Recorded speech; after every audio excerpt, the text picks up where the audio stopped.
If you're somebody that you don't want to waste time, you don't want to waste money, you don't want to experience a lot more stress and difficulty, then Zino Aviation is definitely the company for you.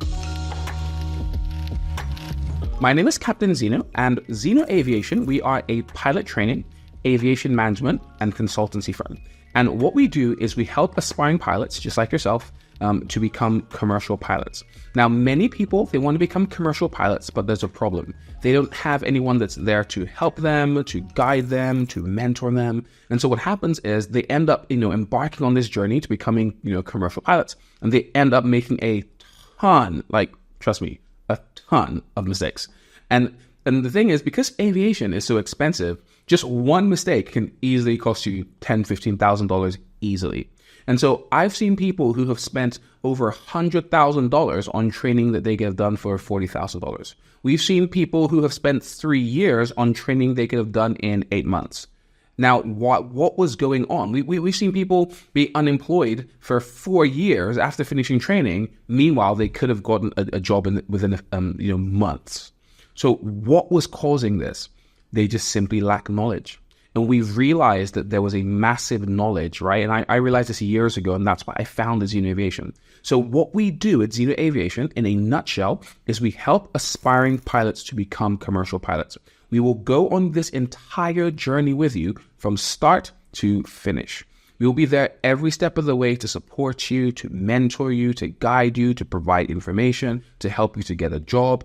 And this support that we provide is what ensures that you will become amongst those who are successful on their journey and actually fulfill their dreams, as opposed to those who end up failing or never fulfilling their dreams. And like I said, if you're somebody that you don't want to waste time, you don't want to waste money, you don't want to experience a lot more stress and difficulty, then Zino Aviation is definitely the company for you. And I'm really looking forward to this webinar, so I can just teach you guys a few things. So I'll give you a little bit of an introduction with myself as a person, because I spoke about the company. So as I mentioned, my name is Captain Zino. I was actually a private pilot at the age of 18. I was born in Nigeria, but I grew up in the UK. I'm dual nationality. I'm Nigerian and I'm British. Spent most of my life in the United Kingdom. And after I finished my GCSEs, finished my A-levels in the UK, I went straight off to flight school. I come from the aviation family. So my dad's a pilot. My late uncle was a pilot. My brother's a pilot. I've got a cousin with a pilot's license. And so I come from an aviation family. I've actually been flying since I was 12 years old, right? Now, I'm sure you're probably thinking, 12, how is that even possible? So obviously my dad's a pilot, and we actually used to own our own plane.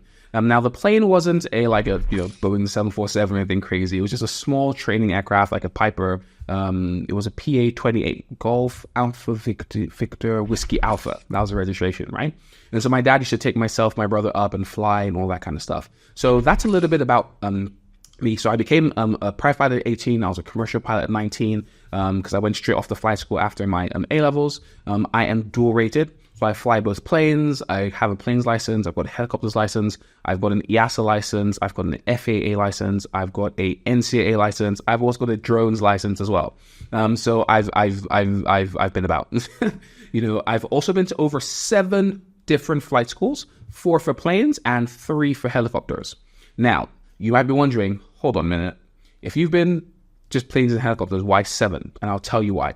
Because I have been lied to by flight schools. I've been deceived. I've made a lot of bad decisions. I've been scammed, ripped off. I've been threatened, all kinds of things. And so I had to leave flight schools multiple times because of all of this stuff. Now, obviously, at the time, I felt, terrible. It was really bad. I felt like my life was over. But I'm kind of grateful. I'm grateful to God now that, I went through all this stuff, because going through all these bad experiences fully equipped me with a wealth of knowledge that I now use to help aspiring pilots like yourselves. I hope this is making sense. Now, you don't need to make all of these mistakes that Captain Zino has made and a lot of other people have made, because we're going to be able to guide you so that you don't make all these mistakes. Am I making sense? So I know all the ways flight schools scam people. I know all the mistakes you shouldn't make, in all kinds of stuff in flight school, converting your license, go from planes to helicopters, like anything you can kind of think about, I kind of know. So I've been in aviation for over a decade. So not only as a pilot, I'm now also a pilot mentor, and I'm an aviation consultant. So I've got over a decade's worth of experience, and that is the experience which I'm using to pour out to you guys to help you guys. And that's what we do at Zino Aviation. And that's why we founded it, to simply help you guys so you don't have to struggle, basically. So that's a little bit about me. That's a little bit about the company. So let's crack on and proceed with the webinar, right? So because of time, and we don't have such a long time, I'm going to be breaking this webinar down into pretty much before flight school, during flight school, and after flight school. Now, so let's crack on with before flight school. So the first thing we'll be talking about is, and by the way, if you can, grab a pen, piece of paper, or, that's kind of old school, right? Grab your iPad or your phone and whatever, and make sure that you take some comprehensive notes, right? Because knowledge is what? Power, right? So let's talk about the big question. So should you go to university? Now, a lot of you guys who are watching this, you probably have already been to university, so you may think, well, this doesn't really apply to me. But it does apply to you, because a lot of people will eventually come and ask you questions, and you also need to be fully equipped to be able to answer the questions so that you don't give them bad advice when they come to ask you. So here's the thing. Should you go to university? It depends, but the answer is really no. So, and I'll explain what I mean by this. So you are not required to go to university or to get a degree in order to become a commercial pilot. It's not needed. It's not required. Now, that being said, there are some airlines that may require a degree, but it's very, very minuscule. Dare I say, probably about 95% of airlines worldwide do not require a degree program. And they're very few. And the reason that those few airlines would require a degree is simply because, not because the degree is needed. How's a degree going to help you land, I don't know, a Boeing 747 in bad weather in New York airport? It's not. So the reason that some of these airlines may require a degree is simply because of high demand. So let's say you're recruiting for 100 positions and you've got 10,000 applications, for example. How are you going to be able to decide who gets it, who doesn't? So you put in certain requirements that will, automatically reduce the shortlist, right? And make it a lot easier for you. But generally speaking, what happens, especially now that there's a global pilot shortage and a lot of airlines are like literally lacking pilots, guess what? A lot of the guys who are requiring degrees, they don't require degrees anymore because they just want whatever. So number one, you don't need a degree.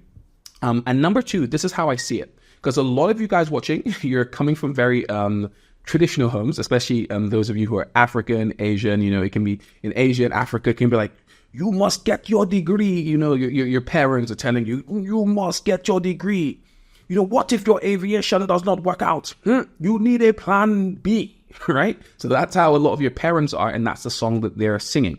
Now, this is why I always tell parents, and what I'm telling you as well. This is just my advice. In what world do you ever chase your plan B before your plan A? It's literally called a plan B. Now, the thinking with a lot of parents, and the thinking which you might have is, no, I need to quickly rush off, get my degree, just in case this aviation thing doesn't work out, I'll have something to fall back onto. But there's a problem. Generally speaking, depending on where you are in the world, your degree program is going to take 4 years. So if it takes you 4 years to get your degree, and many of you guys, especially in some Asian and African countries, you have to do what's called, like your youth service or, your national service, where you have to kind of, serve your country, for 1 year. So, and if you don't do that, then you can't even work with your degree anyway. So in essence, you're now going to go and spend 5 years chasing a plan B that you might need. Does that make any sense? Meanwhile, you could go over to flight school and become a pilot in a year or a year and a half, maximum like 2 years. Am I making sense? So doesn't it make more sense to go chase your plan A, which you can get in 1 year, and then you've literally, let's say you can't get a job immediately or whatever, you can start to do your degree. So I'll tell you what I did. After my A-levels, I went straight off. I'm a pilot, the youngest ever Nigerian to become a commercial pilot at the age of, I was a private 18, commercial pilot at 19, right? And after that, I started working. Got a job flying offshore helicopters. So I was dual rated with both planes and helicopters. And I flew for about 2 years, and then I applied to a master's program, and I got on to do an MBA, a master's in business administration at LSIB, the London School of International Business, right? Now, check this out. I didn't even have a bachelor's degree, but I was doing my master's degree. Hold on a minute. I didn't know that was possible. Yeah, it is possible, and that's why we tell people knowledge is power. There are many roads that lead to Rome, and likewise, there are many roads that lead to become a commercial pilot, and there are many options available to you, but you just don't know. And so because I was already a commercial pilot, which is a fantastic job, and secondly, because I already had work experience, they put me straight onto my master's program.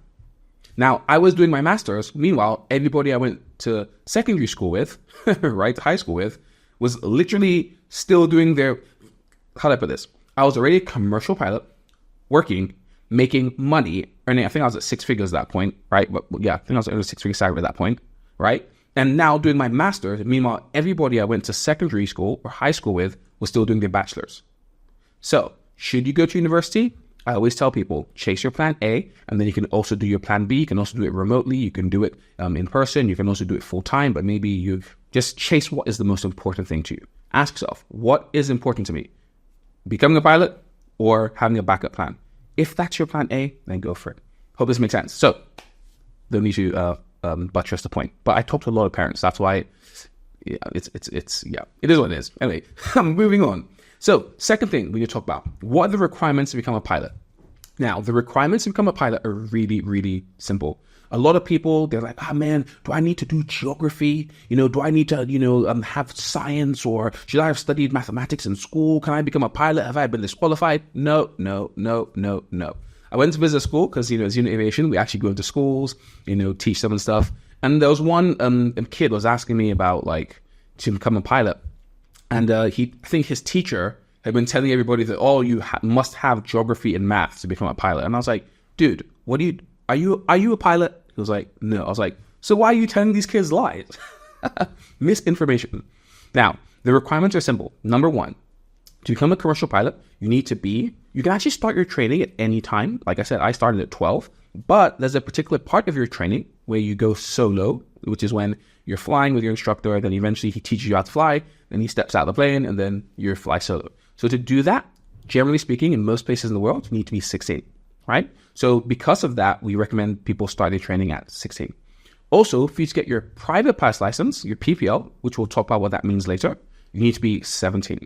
And to get your commercial pilot license, so to become a fully qualified commercial pilot, you need to be 18. That's the first requirement. Now, but that's why I say start at 16 if possible. Now, the second requirement is you need to speak English. English is the international language of aviation, right? So you've got to be able to read, write, and speak English. The third requirement is you need to be in good health. So you have to have the ability to pass a first-class medical assessment, right? I'm going to talk about that shortly. And then the most important requirement, which is the final requirement, is you need to have the funds. You need to have the money. Money is like the fuel that goes in your car. If you don't have the money, forget it. It's not going to happen. And so if you don't have the money, what you need to prioritize yourself, which we're going to talk about how to do that later in the webinar, is how to gain the funds. Those are the only requirements. The age requirement, English, medical, and also have the funds. You do not need anything else to become a commercial pilot. Now, there might be 1 or 2 flight schools, right, who run, for example, integrated programs, which we'll talk about later. And they might put a requirement on board to say, we really want you to have studied physics or studied, maths, right? Now, you don't need that to become a pilot, but to get into that particular flight school on an integrated program, they would like you to have these things. And the reason is because whilst you don't need maths or physics, it just makes life easier for you. If you already have some of these basic skills like calculation skills, then you don't have to be relearning that to, to do what you need to do. It just makes it easier for you. However, everything you need to become a commercial pilot will be taught to you fully at flight school. I hope this is making sense, right? Great. And the reason that they want you to, or 1 or 2 flight schools, not many, but a few, especially if you're doing your EASA licenses, is because when you run an integrated program, which we'll talk about that later, that's usually when, maybe 5, 6, 10 people in a class, they just want you to be able to keep up so that you don't hold the class back, basically, right? Fantastic. So the next thing to talk about is pilot medicals. So remember, we spoke about if you become a pilot, you have to be able to pass a medical assessment. So what are pilot medicals? So imagine you're flying a plane, or rather you're a passenger in a commercial airline, right? And then the cabin crew or the air hostess comes and is like, can anybody fly this plane? Both our pilots have passed out, right? That would be terrible. Now, this is why, to avoid this situation, you need to be in good health. So how do they safeguard to prevent against this thing happening is they make pilots do medicals. So commercial pilots, we actually do medicals. If you're under 40, you do a medical once per year. And if you're over 40, you do medicals twice per year. Right now, to conduct your flight training, you also have to do a medical as well. So in the world, generally speaking, in most countries, there are two types of medicals. There's your class 1 medical, otherwise known as a first class medical. And then there's your class 2 medical, otherwise known as a second class medical, right? Now, in places like America, you also have something called a third class medical as well. Now, all the medicals just basically have different criteria, right? Different standards to meet. So the first class medical has the highest medical standard for you to meet, and then it kind of drops down, right? We don't need to go into too much detail regarding that. But generally speaking, a class 1 medical is valid for 1 year. And if you don't renew it, what happens is it drops down to a second class medical automatically, right? And then so on and so forth as well. And so you don't need to worry too much about the medical. A lot of people, they really panic, but there's nothing to be afraid of. It's really simple. So in your first class medical, if you do one, they're going to basically test many different things. So they'll do a general health examination, general checkup to see, your just check out your body, and also check out your medical history when they make you fill out all those forms about your family history, all that kind of stuff, right? Then they're going to test your vision, your visual acuity, to test, that you have clear vision, both your near vision or near. Are you short-sighted? I think this is short-sighted, right? Long-sighted? Whatever. They're going to test that. I'm not a doctor. I am a pilot and a CEO, right? So they're going to test that to ensure that you have good vision. Then they're also going to test your, and by the way, don't get too worried about that. Pilots, you can become a pilot if you have bad eyesight. You actually can, right? You can wear glasses, and a lot of pilots wear glasses, right? Now, generally speaking, the international standard is you should be able to demonstrate 20/20 vision with or without corrective lenses. So if you can't demonstrate 20/20 vision, and how they'll do it, they make you like read the first line, second line, third line, fourth line, all that kind of stuff. If you can't demonstrate 20/20 vision, that way, then they'll give you like glasses to use, right? Corrective lensing, then you should be able to demonstrate 20/20 vision without. They'll also do a color blindness test to make sure that you're not colorblind, right?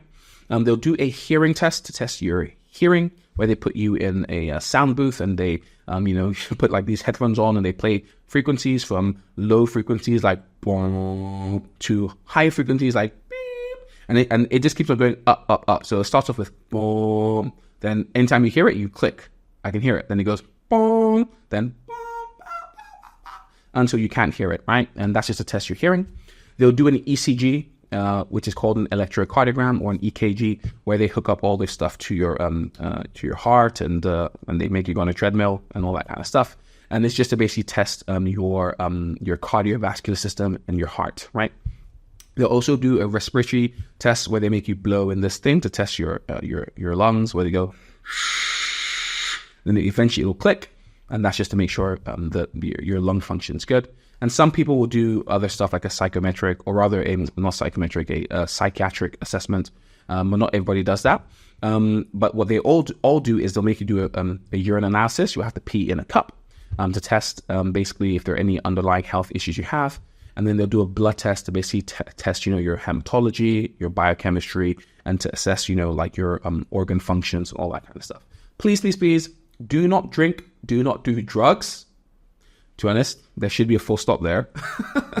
There should be a full stop, right? But if you do drink, or you do drugs, which you shouldn't, right? Then definitely do not do that, at least even within a week of going to your medical. That's just my professional opinion, because a lot of these things can still be in your blood system, right? And you will fail your medical. And if you fail a pilot medical, I feel sorry for you, because you're really playing with your future here, right? Good. So the next thing I want to talk about really quickly is, do you even have what it takes to become a pilot? A lot of people want to become pilots, but guess what? You might want to be a brain surgeon. Doesn't mean you can do it. You might want to become a professional footballer. Doesn't mean it is suited for you. So you need to assess your motivation. Number one, why do I even want to become a pilot? A lot of people, they want to become pilots because of money. Yeah, money. Now, I'm not saying that's bad. Of course, everybody wants to be compensated. But generally speaking, that should not be the primary thing that is motivating you to become a commercial pilot, right? So likewise, many people, they want to become commercial pilots because of the uniform. They want to wear a nice uniform and all that kind of stuff. These things are good. I'm not saying it's bad, but generally speaking, you need to be motivated by a love for aviation. I've been flying since I was 12, right? And the truth about it is, even flying for over a decade. And the thing is, any single time that I, get on an airplane as a commercial passenger, guess what? The moment I walk, I always do the exact same thing. I'll look to the left to see what they're doing in the cockpit. But Zino, you know what they're doing in the cockpit. You've been doing it for ages. You know exactly what is going on. But it doesn't matter. I love it. I have a genuine love for aviation. There's certain people, I'm sure some of you guys watching this is the same thing. A plane flies over and you're like, wow. And some of you av geeks will get on your phone and be like, that is Ethiopian Airlines flying from Ethiopia to Lagos and the landing time is blah, blah, blah. Now, I don't go that extreme, but hey, it's all good, right? Have a genuine love for aviation. It will really motivate you to accomplish your dreams, right? So let's move on and talk about the skills that it takes to become a commercial pilot, right? Now, this is not a fully comprehensive list. This is just me running through a few. Now, I'm going to be talking about the personality traits, which are like your character traits. And then I'm going to be talking about your cognitive traits, which are like your skill traits to become a commercial pilot, right? Now, you don't need to have all of the things which are on this list, right? You don't need to have all of them, right? This is not to, I don't have this, so I can't become a commercial pilot. No. This is just to tell you the type of personality that usually ends up making a good, competent professional pilot, and the type of skill traits that end up making a good, competent commercial pilot. A lot of this stuff can be taught to you. Nevertheless, if I go through this entire list and you're like, that's not me, doesn't sound like me, that's not me, then you might need to really consider whether or not this would be a good profession for yourself, okay? Great, so let's talk about the character traits. So, resilience, right? You've got to be resilient. What is resilience? The ability to spring back into shape when you've been stretched, right? To keep on going. It's kind of like perseverance, right? Got to be resilient. Flight training is very difficult. There's a very high dropout rate. A study was done by AOPA, which is the Aircraft Owners and Pilots Association of America, and they found out that the dropout rate of people who start to become the journey to become pilots is 80%. So only 20% of people, this was a comprehensive study they did, only 20% of people actually start. And a lot of people, they drop out for many different reasons. It's difficult, they struggle, they keep on retaking, which keeps on costing them more and more money, and then eventually they just run out of money, right? So that happens as well. A lot of people, they drop out just because it's tough and it's difficult, and they feel, hey, I can't hack it. And so resilience is really important, right? I remember when I was doing my EASA airplane fixed wing PPL, I failed one exam like 4 times, but guess what? I kept on going. I was resilient, and that's why I'm in a really good position to help people. Right? If you allow me to mentor you and to help you, you will go extremely far, because it's very easy when everything is going well. I know what it's like to have your back up against the wall and to be failing and to be struggling, and I know exactly what to do to get out of there, right? So resilience. Number 2, you really shouldn't be a fearful person, right? So you shouldn't be someone that's of a nervous disposition, like, what was that? We're gonna die. No. If that's you, and I hate flying with those guys, right? Because it makes you nervous too. Like, dude, calm down. We're going to be okay, So you shouldn't be fearful. Number 3, you should be able to deal with pressure. When they send us to the simulator, right? Every 6 months as commercial pilots, you go to the simulator and they drill you on all kinds of emergencies. Like, you'll be flying and all of a sudden you'll have an engine failure, right? And as you're dealing with the engine failure, you'll get an engine fire. And you're like, bruh. And as you're trying to deal with that, all of a sudden, your co-pilot or your captain that you're flying with will be incapacitated. And now you've got to handle everything yourself. And imagine trying to deal with that, and then all of a sudden the autopilot fails. Uh-oh, the autopilot's failed. You're trying to fix that, turn off the fire, handle this, and still fly at the same time. And next thing you know, you're in bad weather. Now, what are you going to do? Are you going to give up? You can give up. You have to be able to be calm and deal with pressure, because everybody's life is depending on you. I hope this is making sense. So good quality commercial pilots need to be able to deal with pressure, right? You've got to be able to deal with stress. You can't bring all your stress from outside into the cockpit. No, you need to be good at also dealing with stress and not allowing it to affect you, right? So these are just a few skills, right? Or a few qualities. Also decisiveness, the ability to make a decision and stick to the decision, right? Consider the value of the decision, but okay, this is this, you gather the information from here, okay, what we're going to do, okay, I've looked at this, we're doing this, and you make a decision. Decisiveness, that is a key quality of a good quality professional pilot, right? Next one, now let's talk about the cognitive skills. So we've talked about a little bit about the character. As I said, it's not a fully comprehensive list, but now let's talk about the cognitive side, the mental side of things. So the mental skills, cognitive skills, one of them is eye-hand coordination, or hand-eye coordination. It's the same thing, right? So what is that? It's the ability to basically align your hands with your eyes and what your eyes are seeing to get the result you want. So for example, if you ever play tennis, right, and they hit the ball to you, you can see the ball coming. You've now got to be able to watch the ball, take your hands, align it to where you want it to be to hit the ball back. If you're one of those guys that you're always swinging and you're always missing, there's a problem with your eye-hand coordination. Now, why do you need that in aviation? Because imagine you're trying to fly a plane, the runway's ahead of you, and then you're drifting to the left. You've got to realize, I'm drifting to the left, which means I need to use my hands to turn the control column or turn the yoke or the joystick to the right to align with my target and get to where I need to be. A second key one is spatial orientation.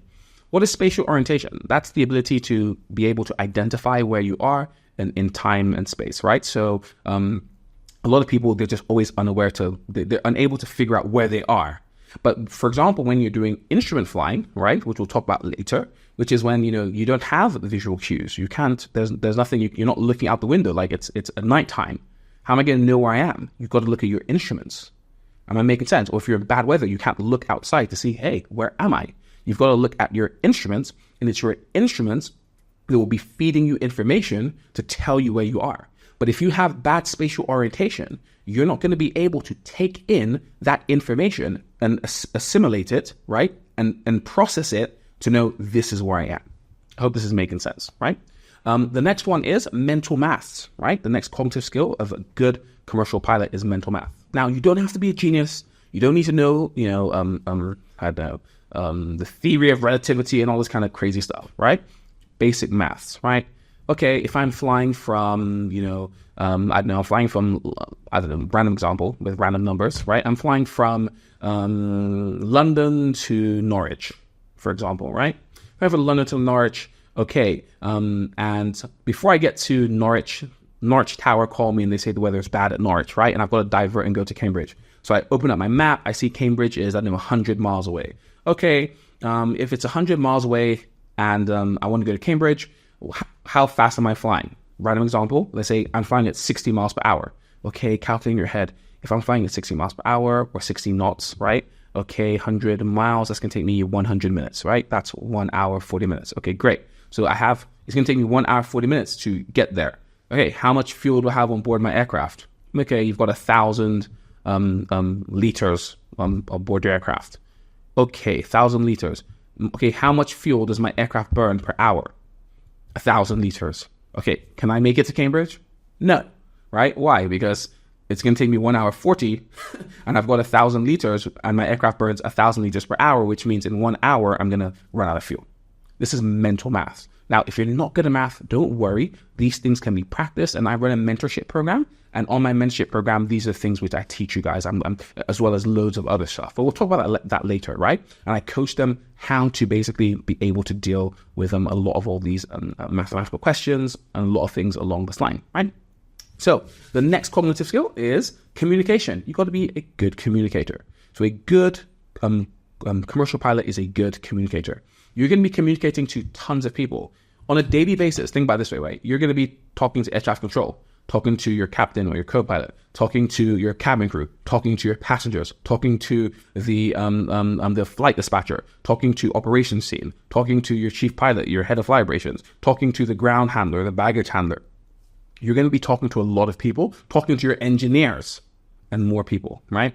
And so communication is a really good skill to have, right, as a commercial pilot, right? Next one is multitasking ability. That's pretty self-explanatory. You should be able to multitask, right? Really, really important. Great. So moving on, we're actually progressing quite quickly. I don't want this to take too long, so I am talking quite quickly. You got to bear with me, right? Great. So the next one we're going to be talking about is, or the next section is types of pilots.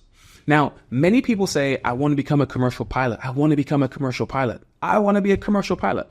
But when they're saying that, what they actually mean is, I want to become an airline pilot, not actually a commercial pilot. So what a commercial pilot is not an airline pilot, but an airline pilot is a type of commercial pilot. So what does commercial pilot mean? Commercial pilot basically means, right, commercial. So the root word, I'm going to go too technical when we talk about etymology, right? But the root word is, commerce. Now, commerce is what? Money. So when you're saying, I want to become a commercial pilot is simply a pilot that can fly and get paid. So an airline pilot's a commercial pilot. A private jet pilot is a commercial pilot. An instructor who teaches you how to fly is a commercial pilot. I hope this is making sense. So I'm going to list just a bunch of different types of commercial pilots, because what happens is a lot of people, they just focus on airlines. I had a guy who reached out to me to help, and he'd been unemployed for many years after training. And he was like, please, I need you to help me, blah, blah. So this was years ago, before I even founded Zino Aviation. Like I've been helping people even before this, right? And he was just like, yo, help me. Like, there are no jobs. I've applied everywhere. I've applied to everywhere. That there are no jobs in this country. Yeah. And I was like, okay, dude, not a problem. Like, okay. Have you applied to, and I started to call some of the private jet companies. No, actually, before that, I asked him, I was like, have you applied to the private jet companies? He was like, private jet companies? I was like, yeah, like private jet companies. Like, you just listed me that you've applied to this airline and this airline, but how about the private jet companies? So I was like, I didn't really think about that. Like, I didn't know. And I was like, dude, you've been unemployed for 4 years and you didn't know? And that's why I tell you guys, knowledge is what? Power. And at Zino Aviation, that's what we do. And like I said, I run a mentorship program, and how my mentorship program works is I go through the entire journey with you from start to finish. I've helped people get jobs. People who've been unemployed for 4 years, I helped them get jobs within weeks. Am I making sense? And so I was like, dude, private jet companies, but he didn't even know. And this is the mistake that a lot of people make. They focus in on airline flying, not knowing that there's a lot out there beyond airline flying. So I'm going to tell you a few of those things that are out there beyond airline flying. So you can become an airline pilot, which is, you're an airline pilot. You fly people who book tickets online. They turn up to your airline and you fly them from point A to point B. You've also got cargo pilots. Cargo pilots are pilots who, they don't fly human beings, but they fly cargo, right? They fly load. They fly, cars, materials, elephants, all types of cargo. You've got your corporate pilots. So these are your private jet pilots. They fly the rich and the famous, VIPs, politicians, who else? Businessmen, VVIPs, all that kind of stuff, right? Then you've got what I personally refer to as private companies. Now, a private company is not really like an airline, but they are going to be like a company that has an aviation asset, right? Or they might be like an airline, but is on a contractual basis. So, for example, it could be an oil company, right, that has its own, private jet. Well, not even private jet. It has its own, let's say like an Embraer 145 or something, right? Which carries the passengers of who are basically employees of that particular airline. So that's like a private company, right? Also, you've got what are called bush pilots. So bush pilots are pilots who fly in remote and inhospitable regions. So all the guys who, maybe take tourists out into the, the desert, or take them out into, the Serengeti for safaris, and bush pilots basically land on like grass strips. You imagine coming into land, as you're landing, you see like a giraffe. This has happened many times, right? You're coming into land and you see like an animal or a rhino or something just walk across the runway, because that is the runway, you know? And some of them, they land in like the mountains and all kinds of crazy stuff, right? There's a fantastic documentary about that, right? Also, you've got flight instructors. So a flight instructor is just simply somebody who teaches other people how to fly, right? You go to flight school, you don't know how to fly, somebody says, hey, get in this plane. I'm going to teach you how to fly. And then you learn how to fly. You've also got agricultural pilots, so crop dusters. So, you know, a lot of all these guys who have farms, they need to basically spray fertilizer on the farm. And so what happens is or fertilizing chemicals rather. And so they get somebody to get in a plane, and the plane is modified and equipped to be able to distribute these chemicals across the fields, and they fly across and they do these things, right? You've also got test pilots. Test pilots are the pilots who basically do all the procedures and processes to certify planes. Because, okay, you're flying, for example, an Airbus. How did this plane get tested? Somebody had to test it. So there's a lot of danger in test pilots and or that line of commercial pilot. And that's why this kind of profession is really only available for people at the latter end of the career, when they have a monumental wealth of experience, right? Great. You've got many more. You've got firefighting pilots, you know, banner towers, you know, you've got all kinds of pilots, tour pilots who take people up and just show them around the town and, you know, in holiday destinations. There's a lot that's out there. And likewise for helicopters, if you are a helicopter pilot, it's kind of the same thing as well. A lot of these are similar. So for helicopters, you've got offshore helicopter pilots, right? I flew offshore helicopters. As I mentioned, I am dual rated. I've got an airplane license and helicopter license. And I flew offshore helicopters for the world's largest helicopter company for a long time. I was flying the S-92, Sikorsky SK-92. That takes about 21 people. And what happens is you just take them and you fly into the middle of the Atlantic Ocean and you land like on a tiny oil rig in like the middle of the ocean. And then, you know, passengers get off, new passengers get in, and then you fly back. So that's offshore pilots. That's where the most amount of money is, in my opinion, for offshore, right? In helicopter flying. You've also got tour pilots, like we mentioned, who fly people around. You've got what's called HEMS, which is Helicopter Emergency Medical Services. And what they do in HEMS is maybe imagine there's like a car crash somewhere in the middle of the highway. And so they shut down the highway. The helicopter comes in, lands, injured guy gets in, we fly into the hospital, right? That's HMS. You've also got search and rescue, SAR, right? So for example, the weather's really bad, there's a storm out there in the ocean and a boat capsizes or whatever, or is taken on water. They put out and help me call SOS, save our souls, we're dying. Then what happens? The search and rescue guys go up, they search for the vessel, they find it, they winch a guy down, then he comes down on the line, gathers everybody up, they winch him back up, and they fly to safety. That's search and rescue. And so there are many other things you can do as well, such as firefighting, also crop dusting, and also VIP as well. Same thing, right? A lot of these VIPs, billionaires, millionaires, celebrities, musicians, they also fly private helicopters as well. So there are pros and cons of each of these as well. So you just need to find out what is the best thing for you. Hope this is making sense, right? I hope that you're keeping up. So let us continue, right? Now, let's talk about pilot salaries. So how much does a pilot earn? How much does a commercial pilot earn? Now, this completely depends. How long is this piece of string? Now, what does it depend on? It depends on several factors. Number one, it depends on your company. There are some companies who they just pay more than others. They have a much more robust financial capability, right? There maybe it's a multinational company versus maybe a local company in your airline that's owned by the guy down the road, right? So it just completely depends on your company. Some pay more than others, and the disparity can be quite large, especially in some particular countries. It also depends on your rank. Are you a second officer? Are you a first officer? Are you a first officer with line check? Are you a senior first officer? Are you a captain? Are you a training captain? Are you a line training captain? Are you a head of training? It depends on your rank. Also, it depends on your experience and time in the company. So, for example, a first officer who just became a first officer is not going to be earning the same as a first officer that's been for some time. Likewise, a senior first officer who's been a senior first officer for 1 year is not going to be earning the same amount as a guy that's been a senior first officer for 3 years or 4 years, right? In most companies, your salary will tend to increase based upon your experience. Same thing with a captain. A captain at year 1 is not going to be earning the same amount as a captain year, 10. My dad, he's been flying for his company for 35 years. He's like the most senior, right? And one of the highest paid because he's been there for so long. Hope this is making sense. So, also, it depends on the market dynamics. So your company, your rank, your experience, and also the market dynamics. So in other words, for those of you who studied economics, you'll know, and also business, about simply supply and demand, right? So right now in the world, there is a global pilot shortage. It has never been like this in all of history. And it happened when COVID happened.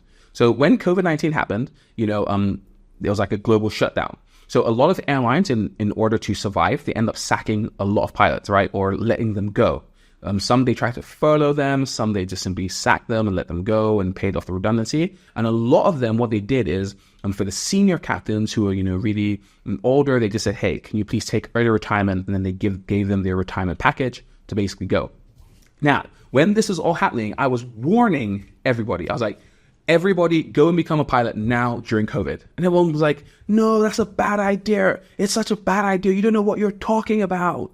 And I was just like, I do know what I'm talking about. This is the best time in all of history to go and become a commercial pilot because this thing is going to spring back. And when it springs back, they're going to need pilots. But a lot of people didn't listen to me. They thought, it's going to take us 7 years to return back to pre-pandemic flight levels. And I was like, no, it's not. It's going to happen really quickly. And guess what? It happened really, really quickly. But there was a problem. All the pilots who they gave early redundancy, or rather early retirement, are now retired. And all the guys who they gave redundancy, a lot of them were like, I don't want to come back and fly. A lot of them started their own businesses. A lot of them dusted off their degrees and went to go do something else and get a job somewhere else. And so globally, there was just a lack of pilots. So when there's a lack of pilots, what do you have to do? There is a lack of what? Supply. There's a high demand. So the prices were just shooting through the roof. And now in America, senior captains are earning over 500. Some senior captains are earning over 560,000 US dollars per year for their training. For their career, right? For their salary. And first officers in many airlines now are earning over $100,000, $120,000 for their starting salary. Because the prices had to go up to be able to take people in, right? But once again, it also depends in what country you are. So in places like, for example, China, they pay loads in China as well, right? So senior captain in China will be earning about $300,000, $400,000. First officer earning about $180,000 to $250,000 in some certain companies. It varies. I can't go into all the salaries for everywhere, but I can tell you where to check out those salaries, right? So if you guys visit, there's a website called Pilot, Pilot, Pilot, and then Jobs, JOBS, and then network.com, right? Have a play around with that website. It has all the pilot salaries of, virtually nearly all the airlines in the world, and it just breaks it down. The website can get kind of technical, so you might have to play around with it a little bit, but that's a fantastic place to find pilot salaries. Make sense? Great. Let's crack on. So the next thing, we're making a lot of progress. This is good. I'm happy, right? So moving on, the next thing is how to fund your flight training. Everybody pay attention, because most of the people who contact me, it's the same thing. I don't have the money. I don't have the money. I don't have the money. I don't have the money. I don't have the money. I don't have the money. I don't have the money, right? So I'm going to tell you how to get the money. Remember, if you don't have the money, it's not going to happen. So your priority, if you're somebody that you're struggling with funds, your priority needs to be to get these funds. So there are many ways to get the fund. How are some? Now, everybody's always talking about cadet programs. So what is a cadet program? A cadet program is a program which is put on by an airline, right, where they will be the ones to select who they're going to employ before you end up going off to flight school. So they will select you, they'll assess you, they'll bring you in, and many airlines will pay, not many, some airlines will pay for the cadet program, and some you've got to pay, but it helps you get a job at the beginning, right? So self-funded or sponsored. Now, the problem with cadet programs, whilst everybody's saying, I want to be on a cadet program, there's a problem. The demand is extremely high, number one. And number two, cadet programs are usually tied to your nationality, right? So if you are a resident or rather, let's say, for example, Etihad puts on a cadet program. You've got to be, a resident of the UAE, right? Same thing with Emirates, right? You've got to be a national, if that makes sense. So you applying from America for an Emirates cadet program, you're not going to get on it. Am I making sense? If South Africa Airways does one and you're from Nigeria trying to apply for South Africa, you're not going to get it. So that's the problem. The second problem, like I mentioned, is high demand. So, okay, you've applied, but 17,000 other people have applied. There's a young guy I mentor. He was doing his flight training and this particular airline who put out a cadet program, and he applied. Right now, it's still ongoing, so we don't know if he's going to get it. But he's a really, really smart kid, right? And this guy has made it to the final 70, and hopefully, praying to God, that he gets it, right? But guess what? He told me 17,000 people applied. 17,000. So if you're putting all your hopes in order to get it, you've got to beat off 17,000 people. What's the likelihood of that happening for you watching? It's highly unlikely, right? Doable, but unlikely. So you can't put all your eggs in that basket because it's a slim shot, right?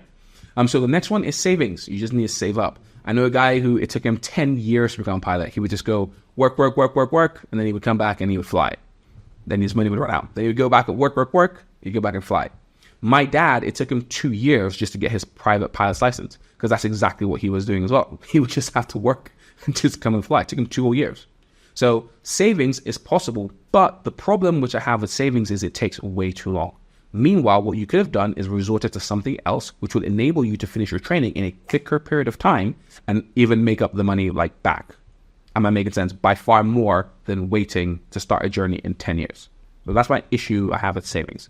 Now, the third one is loans. Now, a lot of people, they fund their training through loans, right? Especially in the Western world, right?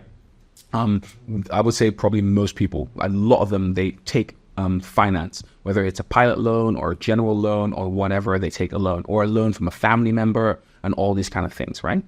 So if you are going to take a loan from a family member, and in fact, that's one thing I usually tend to tell people. So, for example, a lot of people who are applying from third world countries, the interest rates in a lot of third world countries, because of the lack of infrastructure, tracking, security, all this kind of stuff, the interest rates tend to be through the roof. In some places, 30%, 20%, 15%. It's that's even a lot. That's crazy, right?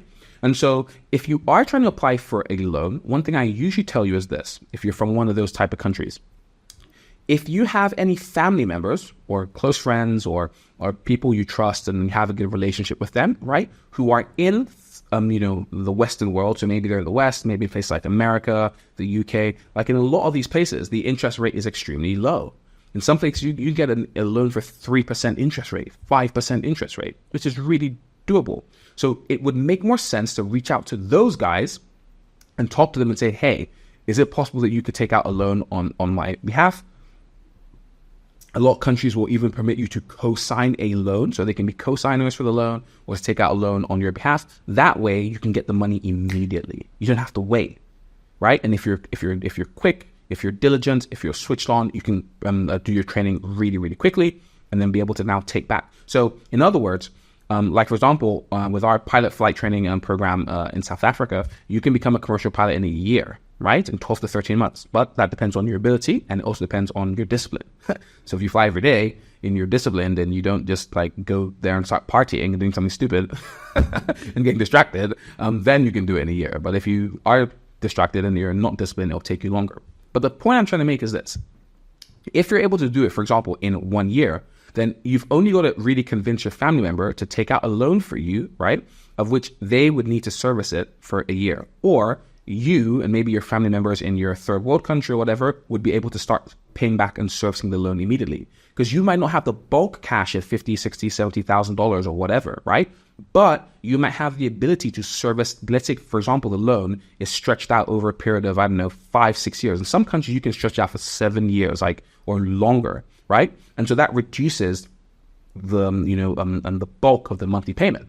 So if you can convince them to take out the loan for you, then you and your family members in your third world country or whatever can now be servicing and actually paying the loan back on a monthly basis. But the good thing with this is you now get all of the money at once in bulk, and you can finish quickly. Hope this is making sense. So there's loans. Please do not my disclaimer, do not start getting family members to take out loans for you if you cannot pay the money back. These are things that usually scatters, good relationships and good families, right? So don't go say, Captain Zino told me to take a loan. No, I'm just giving you generic advice on ways you can go about this process. I do not have any liability whatsoever. Take it at your own risk. Good. So the next one is sponsorship. Many countries, they have got governments that sponsor pilots, state governments, regional governments, federal governments at the top governmental level can also sponsor people as well, right? So that's government sponsorship. Now, personal sponsorship, which is one of the main ways I tend to recommend people get the money, is when, for example, your family member decides to sponsor you, or you can convince, somebody from your religious organization to sponsor you, or you can consider maybe, a friend or all these kind of things. So they sponsor you. They're the ones going to take it out for you to do your training, right? So yeah, great. Other ways which you can, there are a few other ways as well, right? Now, when it comes to sponsorship, there are also companies who have CSRs, which are, corporate social responsibilities, right? So because of their CSR, they might say, hey, we're going to be training the disadvantaged. Reach out to these guys. Reach out to charities. For those of you in places where maybe you've got commissioners, right, in your country or your state, reach out to the commissioner, the different commissioners. There's maybe a commissioner for transport, commissioner for, if you're a woman, for example, there's a commissioner for women affairs, right? You want to reach out to her. Reach out to senators. Reach out to charities. Reach out to as many people as possible, because you never know. You need to reach out to people, get in touch, go see them in person. I'm a real big advocate of seeing people in person, because then they have a face to put to it, right? And you got to be consistent and persistent. If you think to see somebody once is going to work, they will see you and forget about you. But if they see that you're persistent, you continuously keep on coming back, they are more likely to help you out, because they see that you're also committed as well, right? And so, yeah. Now, the next way is which I recommend, right? This is what I personally call part financing. It's not like the actual name, but I just call it this, right? Now, what is part financing? Part financing is basically making up the funds for your training using different ways. So as opposed to waiting on one sponsor who's going to literally, give you $50,000 for your training, or $30,000 or whatever, right? You basically take a little bit from here, a little bit from here, a little bit from here, a little bit from here, different parts. So for example, what I would do when it comes to, I'll just use an example so you can get it. Let's say, for example, you need $30,000.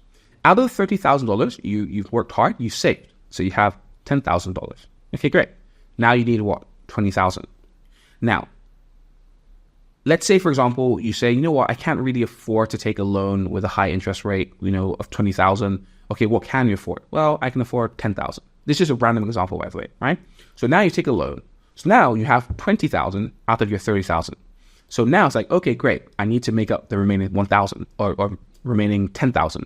Now, what is the likelihood of me finding a sponsor, like a family member or whatever, or a friend who's going to be able to pay me the remaining $10,000? Is that really likely? Not in this economy. It's really tough out here, right? So, okay, so I can't find someone that's going to, pay me $10,000. Now, what is the likelihood of you finding somebody who's going to pay you $1,000, who can give you $1,000? That's actually a lot more doable. Great. Now, all you need to do is find 10 people that will give you $1,000 each, and you've got the money for your training. Am I making sense? So you are, as opposed to getting the bulk, you're getting 1,000 here. Oh no, I don't have 1,000 to give you. That is fine, uncle. If you don't have 1,000, that's fantastic. Do you have 500? You can give me just $500. Oh yeah, take, bang, great. If you're not going to ask for 1,000, all you now need, and you want to ask for 500, just go find 20 people. They can now give you 500. Done. Am I making sense? So it is basically, like I said, you don't have to structure it this way. I'm just brainstorming for you guys, right? And this is a really good way you can do it. Now, one of the biggest mistakes that people have is, I wouldn't even put it that way. Let's put it another way. Also look at your religious organizations. So for example, let's say, for example, you're Christian, you go to church, or if you're a Muslim, you go to the mosque, or wherever you guys go, right? If you're a Buddhist, and I don't know where all these guys go, right? But let's say, for example, you have people there. Let's say you go to church and your church has, I don't know, 1,000 people in your church, right? Now, please understand, I'm not saying go and become a beggar in church and maybe going around pestering people. Don't do that. You have to use wisdom. You have to use tact. However, in a church with 1,000 people, you need to start to think outside the box. In that church with 1,000 people, the church will be made up of so many different types of people. It will be made up of rich people, poor people, connected people, non-connected people. So you need to be able to realize, hold on a minute, there is a high likelihood and a high probability that there's somebody in my midst that has the ability to help me. That might not necessarily mean giving me $40,000 or $10,000, but hey, it might mean that there's somebody here who knows somebody who can help me. And that's a problem. A lot of times when it comes to financing, people are looking for the direct route. Oh, I don't know anybody. I'm not connected. No, it's not about who you know. It's who do you know who knows somebody. You need to go find that person. So usually I would start telling people about my dream. I'd need to start meeting people. I'm talking about it. I'd meet my leaders. I'd meet my pastor, whatever that. And once you tell, because don't forget, maybe you're a pastor or your imam. Like if you're able to tell him, like he knows everybody in the gathering. And he might be able to say, oh, you know what? There's actually a guy, and he's actually the commissioner of blah, blah, blah. And they're the guys who do scholarships. Oh, great. Can you possibly put me through to him? And then boom. Before you know it, bang, you're talking to the right people, you're in the right ring, and you get a scholarship. I hope I'm making sense. Once again, please, I'm not saying go start begging people. I'm saying that you need to use your brain and you need to think outside the box. Hope this is making sense, right? Great. So let's move on. 2 types of licenses. Let's talk about types of licenses. So which one should I get? You see, the license that you get will determine a lot of things. So I see a lot of people saying, oh, I'm going to do my training in Europe. And I'm like, why? Oh, because it's good to do it in Europe. Who told you it's good to do it in Europe? Well, I just assumed it was. No. Assumption always usually leads to disaster. Assumption is the lowest form of information. And that's why at Zino Aviation, we give you information. That's why I'm doing this. And that's why for those of you who are serious about becoming commercial pilots, you need to join my mentorship program where you have unlimited access to me 24/7, 365. Unlimited access to me, my time, my skills. Whenever you want to talk, I'm available. I hope this is making sense. And if I'm not available, I'll be like, hey, dude, I'm in the meeting. Can we talk in an hour? I'll find a convenient time for us to talk. Because if you don't, you're going to end up going to the wrong place. And I've seen it tons of times. So let's look at the types of licenses and which one you watching this should get.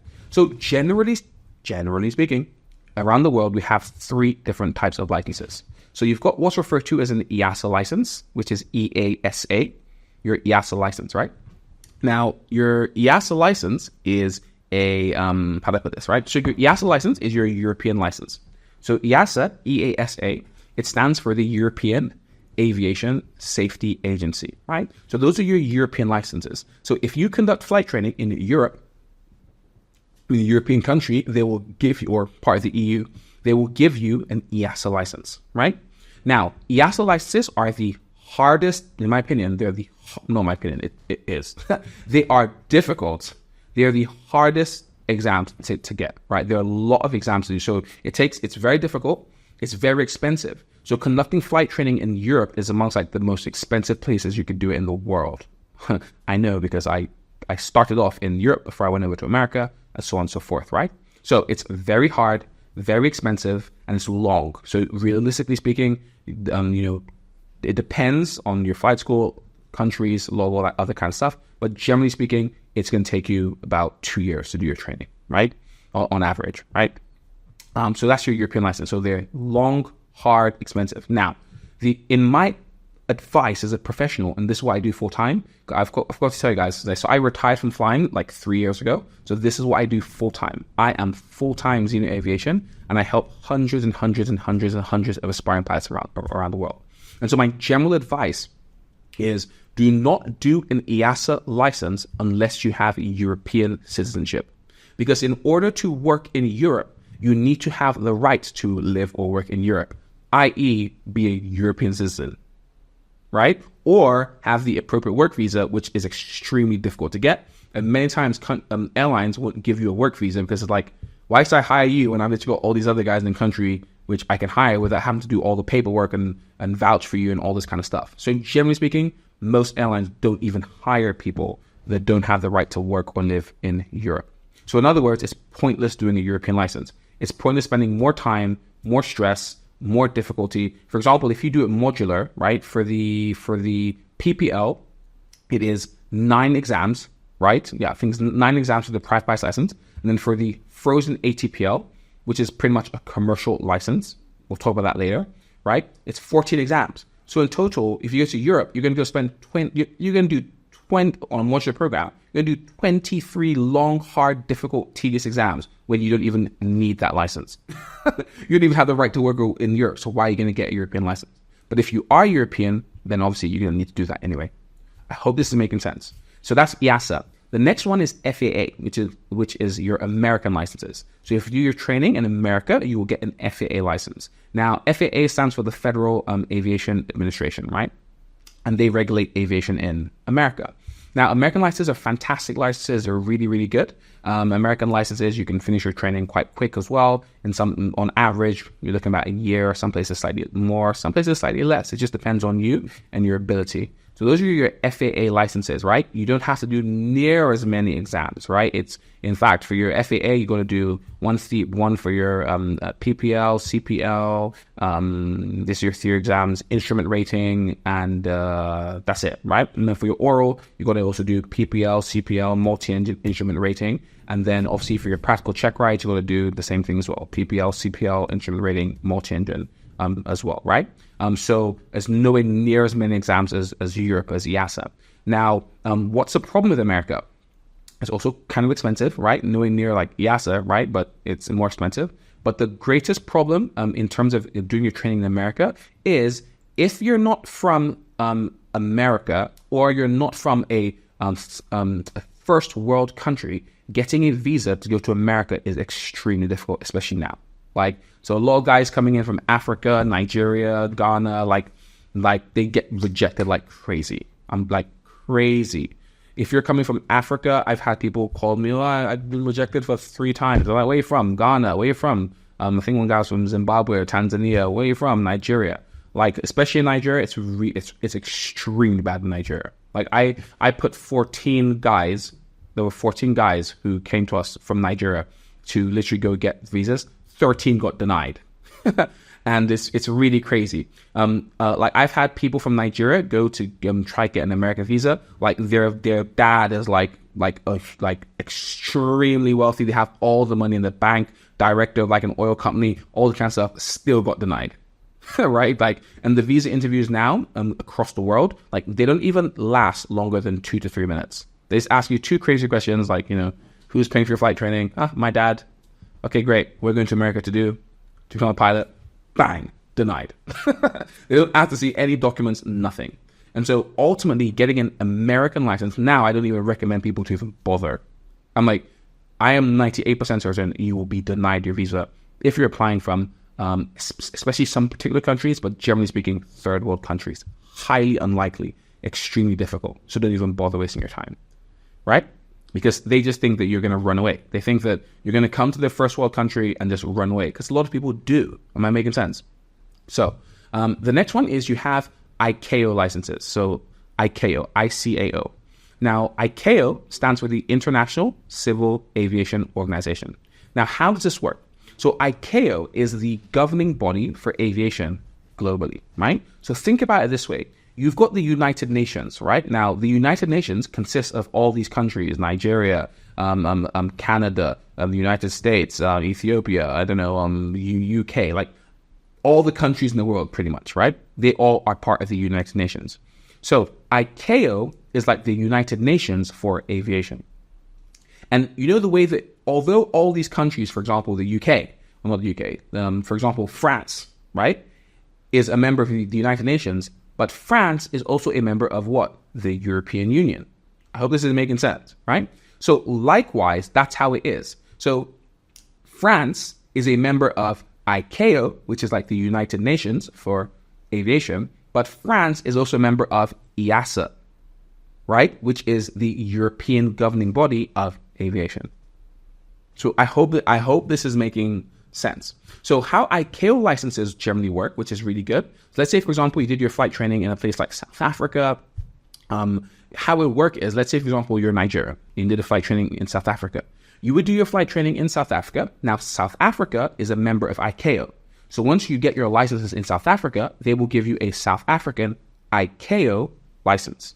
You would then come back to Nigeria and submit your, this is just an example, by the way. You would then submit your South African ICAO license to the Nigerian Civil Aviation Authority. And they'll say, oh, great. You've got a South African license. They're members of ICAO. We're members of ICAO. We recognize your license. You can fly here. And generally speaking, it's just usually an air law exam they'll make you do to convert it, because the air law in South Africa is slightly different to the air law in Nigeria. Now, this is how it works when you have an ICAO license. Now, what you have to figure out and what you have to realize is this. If you do your flight training, let's say, for example, you do your flight training in Europe, you would get a European license, an EASA license, right? Now, with your European license, you can fly pretty much anywhere in the world. You can fly in Africa, Asia, like I said, sometimes just a little conversion process, but you can fly anywhere, right? But you can't fly in America, because to fly in America, you need to do what? An American license. You have to have an FAA license. I'm just trying to keep it really simple. It's a little bit more complex than this, right? But just trying to simplify things. Now, likewise, if you do your flight training in America, right, you can have the American license. You can fly pretty much anywhere in the world. You can fly in Africa, Asia, Middle East, right? But you can't fly in Europe. Because to fly in Europe, you need to have what? An EASA license. And the conversion process is significantly difficult when you're trying to go into, I call it EASA land, right? And likewise, if you have an ICAO license, you can fly pretty much anywhere in the world. You can fly in Africa, you can fly in Asia, you can fly in the Middle East, you can fly in many of these places, right? But you can't fly in Europe because you need a European license, and you can't fly in places like America because you need an American license. So I hope this is making sense. So the question is, which Zino, what would you recommend? Which license would you recommend that I go for? If you are European and you have a European citizenship, get an European license. If you are from if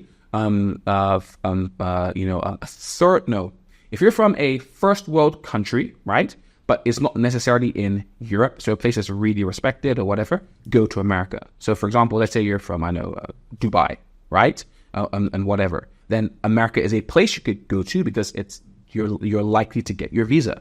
Am I making sense? If you're from a third world country, so you're from Africa, you're from Nigeria, Ghana, Mozambique, Botswana, South Africa, whatever, I would say get an ICAO license and do your flight training in, for example, the number one place which we recommend is South Africa. In fact, I think it was in 2021, South Africa trained the most amount of pilots in the entire world. Because everybody goes there, like people from Botswana, Zimbabwe, Nigeria, like the vast majority of Nigerians, they conduct their flight training in South Africa. And so I've got people who I mentor who are in South Africa who've even come from Europe, come from Ireland, come from the UK and whatever, because it's really cheap in South Africa. Your living costs are cheap. Your flying costs are cheap. For example, with our partner flight school, in South Africa. And by the way, I'm going to, attach all the documents for our flight schools and our programs and everything. So you guys can just, click and just download and everything, right? Maybe it's going to be underneath or to the side. I don't know, right? But just have a look around, and you'll be able to see some of our program documents. So, for example, in places like South Africa, like I said, the living costs are low, flight costs are low, and so a lot of people even come over to South Africa to do the vast majority of their training. That's what I'm doing with a few guys from Europe and a few guys from other places. You come there, you do the vast majority of your training because it's cheap, keep your costs low, and then you just complete your license in Europe when you go back, right? And so as opposed to doing 200 hours in Europe where it's expensive, you come to South Africa, you do your 150 hours, and then you go to Europe and do the remaining 50 in Europe. I hope this is making sense. So if you are from a third world country, if you're from Africa, I highly recommend South Africa because the flight training standard is extremely high, and that's why everybody goes there. And getting a visa is not difficult, right? Getting a visa to South Africa is not difficult at all, right? Great. So I hope this is making sense. Great. So how long does pilot training take, right? Now, generally speaking, it depends on about 1, 2, 3, 4, 5 factors. 4, weather. So is it good? Now, a lot of people, they're like, I want to go to flight school in Canada, the UK, Canada. Don't do it. Don't do it. Unless you're Canadian, or maybe, okay, you want to, end up staying in Canada or whatever. You have like a long-term plan or whatever. Don't even try it. And the reason is because, and I did my flight training, I started off in the UK before I left over. Now, if you check your map, you'll see that the UK is on the same line of latitude, right, as Canada. Now, I always recommend people not to do their flight training in the Northern Hemisphere.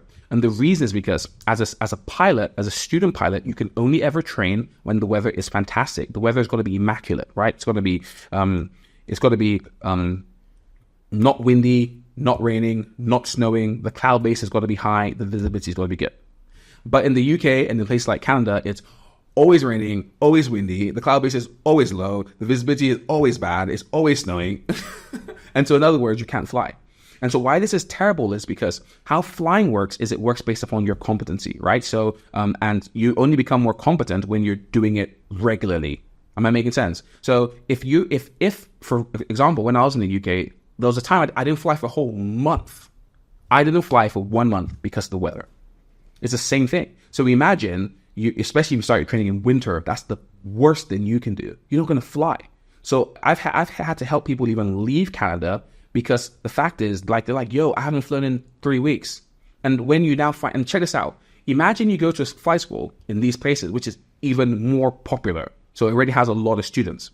What now happens is when nobody's able to fly, so everybody's just sitting down and waiting for the day they can fly. Ah, great. The weather is now good. Let's go fly.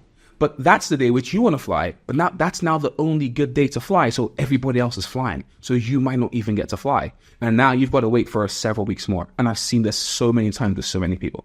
And so generally speaking, as a rule of thumb, I usually tell people to avoid doing training in the Northern Hemisphere because it will take longer and it will delay you. And don't forget, when you're sitting down, not flying, you're still paying your rent, you're still paying for your feeding costs, your living costs, and it makes it a lot more difficult. So I hope this is making sense. Great. So let's talk briefly about how to select the right flight school. So there's a lot that you need to look for in selecting a flight school, like a lot, but a lot of people don't know. So a lot of people think it's as simple as, oh wow, this flight school looks really good. That's one of the mistakes which I made when I was converting from airplanes to helicopters. My dad was like, okay, Zino, find a flight school for helicopters and let's go there. And I found it. It looked really good. It was amazing. The website looked really good. They had all these amazing videos. It was fantastic online. But by the time I got there, I realized, I'm really in for one. And I've been lied to. I've been deceived, threatened, all kinds of crazy stuff in that flight school, right? And there were a lot of issues. But the thing is, you guys, you don't know what to look for. And even if I tell you what to look for, you still won't even really know what to look for. And so this is why Zino Aviation, we have our partner flight schools. And what we do is we go and we vet and we audit these schools against a matrix, right? A very strict auditing procedure, right? To ensure that you guys are signing up for a good flight school. Please understand, you're never going to find a perfect flight school. It's not going to be possible, right? But there are a lot of things which the flight school should be, and there are a lot of things which the flight school should not be. Am I making sense? And so we do this. And so we've got partner flight schools in Johannesburg, South Africa. Fantastic program out there. Like I said, it's about 1 year for your training, and it's literally $45,000 for the flight training as well, right? So we've been there, vetted it, audited it. It's a fantastic school. We've got a flight training in partner flight school in Europe for about 62,000 euros. It's a really good flight school as well. And we're in the process of vetting and auditing other schools and partnering with other schools as well in other places in the world, right? Now, what are some key things, just really quickly? Number one, you want to be looking for a flight school because, and here, before I move on to that, this is why it's important that you come to our partner flight schools. Because what happens is, because we have a relationship with these flight schools, they listen to us. I hope I'm making sense. So think about it this way. If the flight training program is, let's say, $50,000, right? And I'm literally sending let's say I send 20 people to that flight school in a year, right? 20 times $50,000 is what? $1 million. So in other words, if I'm sending you $1 million worth, if Zino Aviation is sending you $1 million worth of students, right? And let's say, for example, you as a student, you're on my mentorship program and you have an issue, with the flight school, or there's something wrong, then you tell me, guess what I'm going to do? I'm going to pick up the phone. Hey, dude, what's going on? Hey, Zino, what's good? I'm like, I heard this, like, please, you need to change this. What do you think they're going to do? Yes, sir. If I say jump, usually speaking, they say how high. Now, I don't run the flight school. I can't do that. But what happens is I have influence. I'm able to be an intermediary between you and the flight school, which protects you, right? And ensures that things run smoothly for you. Am I making sense? I can push for you, or if you need any kind of assistance, right? I can really kind of help you. But if you now select a random flight school, which you found on Google, and decide to go there, right?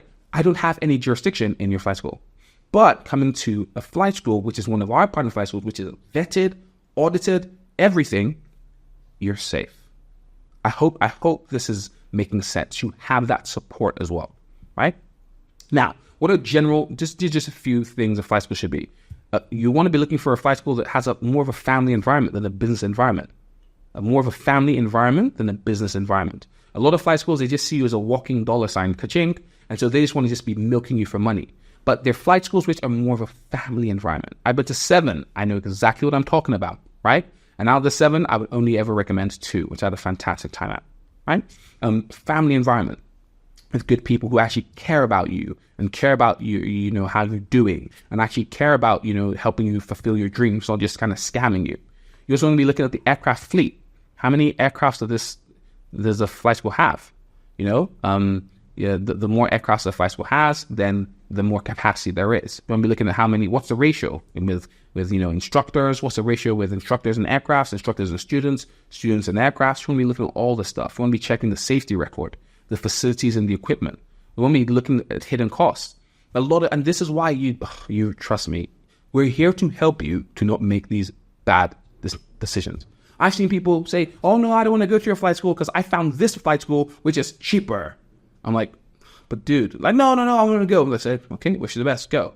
And then later they find out, I thought it was cheaper, but actually not cheaper because this flight school hasn't been vetted and audited, and they have hidden costs. And a lot of flight schools have many hidden costs. For example, fuel surcharges. So, what's a fuel surcharge? It's the money that they pay, that they charge you every single time that you take fuel. Oh, but that wasn't written in the quote. Yeah, because they hid it for you. So that's why it's called a hidden cost. Or how about landing fees? What's a landing fee? Oh, a landing fee is every time that you land at the airport, and then like you do your training, you land, you take off, bang, they're billing you money, $10, $20, $20. Oh, I didn't know about that because it wasn't written in the quote. Yes, because it's a hidden cost. And I'm telling you guys, these are just 2 I've noted. There are many more hidden costs. So something might look really affordable at the beginning doesn't mean that it's actually affordable. So this is why it is of the highest importance that you allow Zino Aviation to help you on this journey so that we can guide you and so you can come to one of our partner flight schools, which everything is fully transparent. I hope this is making sense. You want to be, when selecting a flight school, we're looking at stuff like accommodation. How far away is my accommodation from the location, right? You don't want to be realistically anything more than 15 minutes. If it takes you 30 minutes to go, that's going to be fuel. That's going to be, your transport costs, your Uber, all this kind of stuff, right?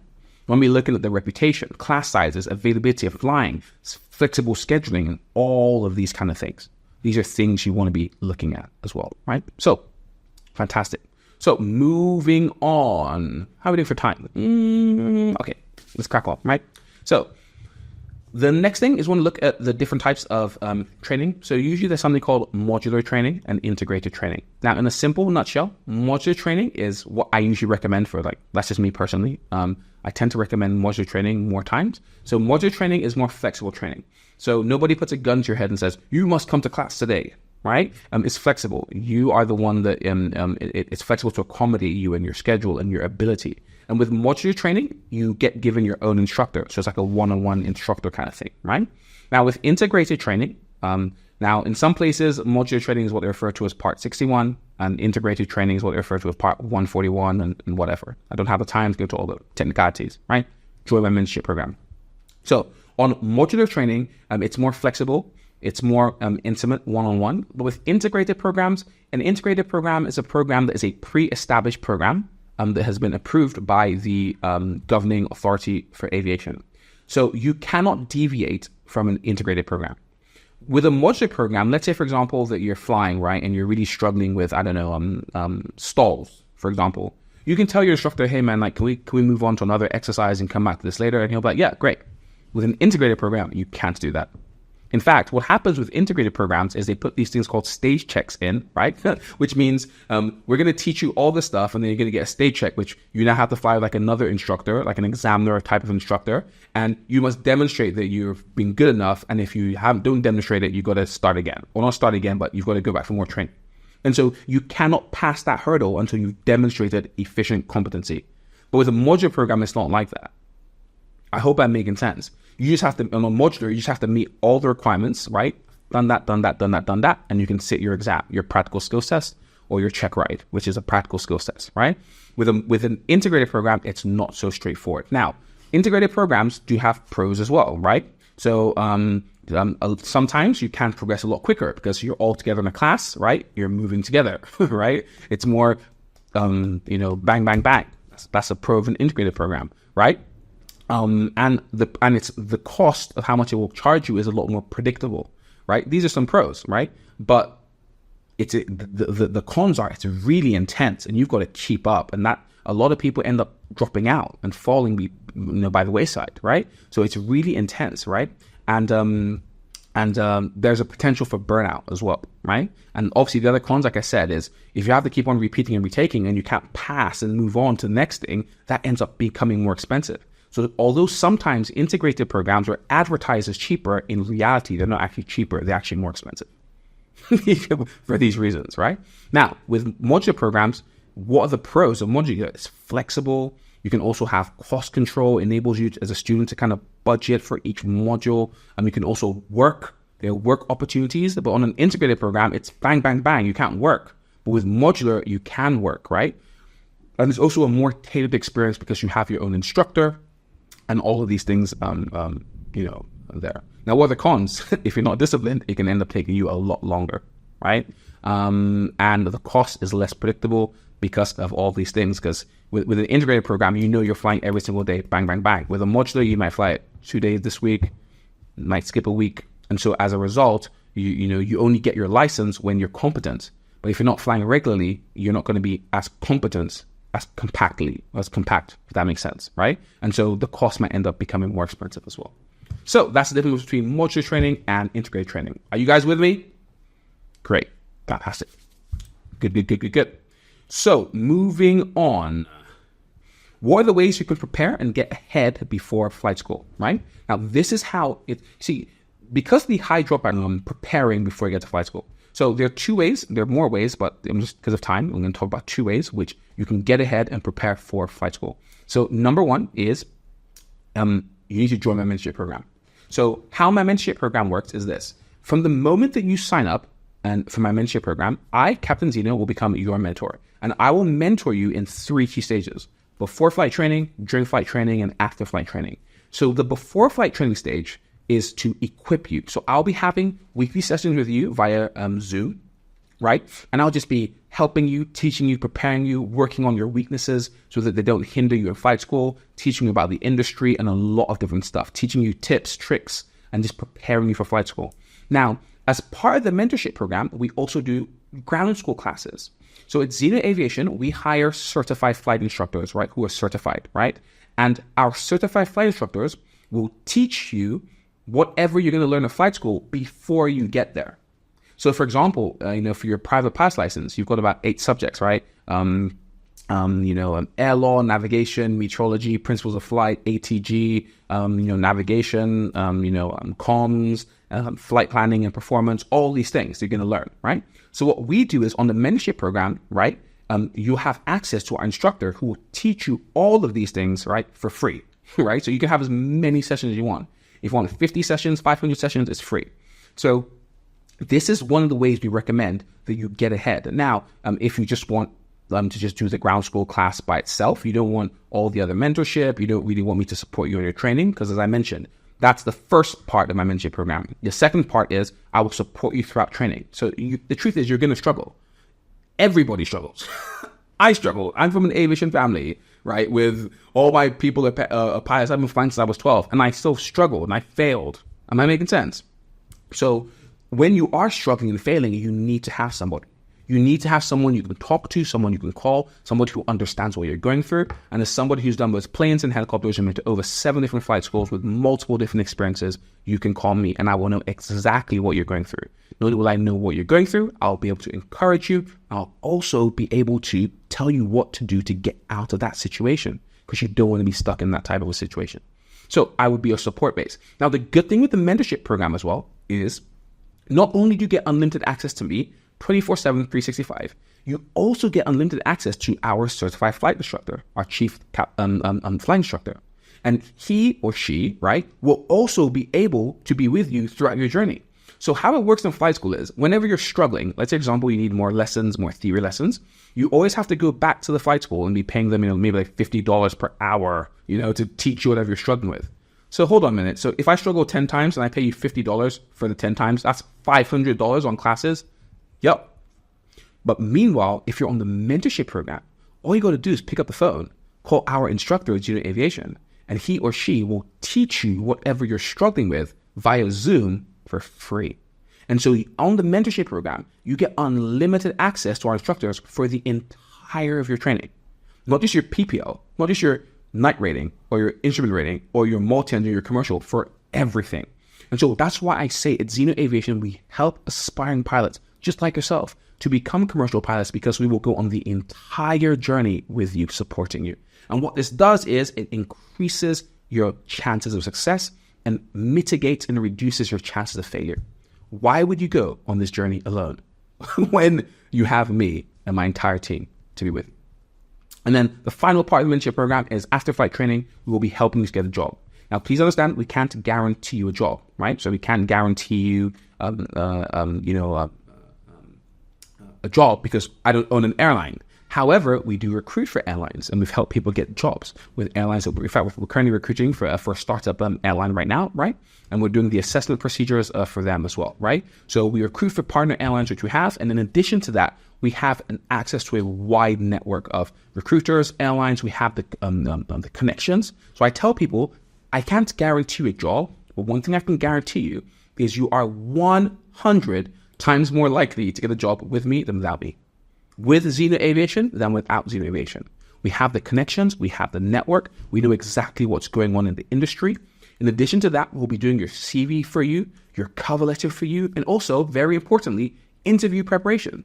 What's the point in getting an interview and then not getting it? Especially with the high demand, okay, there are 10 positions we're hiring for. How many people applied? 6,000. How are you going to get it? You need to be above and beyond. You need to shine like a star, and we know exactly what they're looking for, and we'll be helping you with your interview preparation. We'll be showing you how to get jobs, not just locally in your country, but also internationally. We'll be introducing you to international recruiters, and we'll also be showing you how to get the contact details of every chief pilot, head of flight operations, a managing director, head of HR for all the companies, all the airlines, all the private jet operators in the world. We will be showing you exactly how to do that. And what does this do? It significantly increases the likelihood of you getting a job. So that is the mentorship program. And like I said, either here, down, somewhere, click somewhere, you'll be able to find it, right? I'm sure there's a link or brochure or something along that to see how you can get enrolled on that. So back to the point we're talking about, how to get ahead and prepare for flight school. That's how you do it. You prepare on the mentorship program, or you just do the ground school classes individually as a one-off. But there's a lot more value when you have unlimited access as opposed to doing a one-off course. And then that's just kind of it. Great. How are we doing for time? Not bad, right? So let's move on. Now, I want to talk about flight school itself, right? And I want to give you guys clarity. PPL, CPL, instrument rating, multi-engine rating, ATPL. What do these things mean? Because there's a lot of confusion and it confuses a lot of people. So let's start off with this. So when you get to flight school, the first training you have to undergo is your private pilot's license, so your PPL. Now, what is a PPL? When you get to flight school, you don't know how to fly, right? You've never flown before. And so your instructor will teach you how to fly. Now, generally speaking, in most places in the world, you'll get your PPL in about 45 flight hours, right? And after you get your PPL, congratulations, you are now a pilot. So you're actually a licensed pilot, but you are a private pilot. What does that mean? It means you can fly your friends, you can fly your family, but you're not a commercial pilot, so you cannot be paid to fly. You can fly yourself around, you can go rent a plane, rent a Cessna, rent a Piper, rent a Diamond, and go have fun, but you can't be paid. And so to be paid, you need to have a commercial pilot's license, right? So for your PPL, you get about 45 hours, right? Now, the next training you would do, depending where you're doing your training, in some places you'll do something called a night rating, which is simply where they just teach you how to fly at night. Because for your PPL, you don't know how to fly at night, right? But not all countries do night rating. Like, for example, in America, they don't do a night rating, but they make you do some night training, which is part of your commercial license, right? So the next thing you would do is your instrument rating. What is an instrument rating? Instrument rating, otherwise known as an IR, right, is whenever you do your PPL and your commercial pilot's license, right, you are basically flying on what they call VFR, which is visual flight rules. In other words, whenever you're doing your training and you fly, but by looking out the window, right? So that's how, if it's visual flight rules. But there are limitations with that. So you can't fly when the weather's bad. You can't fly in cloud. You can't fly at in many other conditions, which will impair your visual cues, right? And that's why they can't fly in cloud. So when you go to do your instrument rating training, they will teach you how to fly in sole reference to your instruments. That's how pilots can literally fly, take off, land, maneuver, literally we can take off. I can take off right now, right? Do an entire flight at nighttime and even land without looking outside once. How do I do that? Because I've simply been trained how to fly just by looking at my instruments and knowing exactly where I am, what the aircraft is doing, and knowing how to navigate using that. So that is a training that you would learn how to fly on your instrument rating. Then there's your commercial pilot's license. Now, in the world, generally speaking, depending on where you do your training, but the global standard is about 200 hours.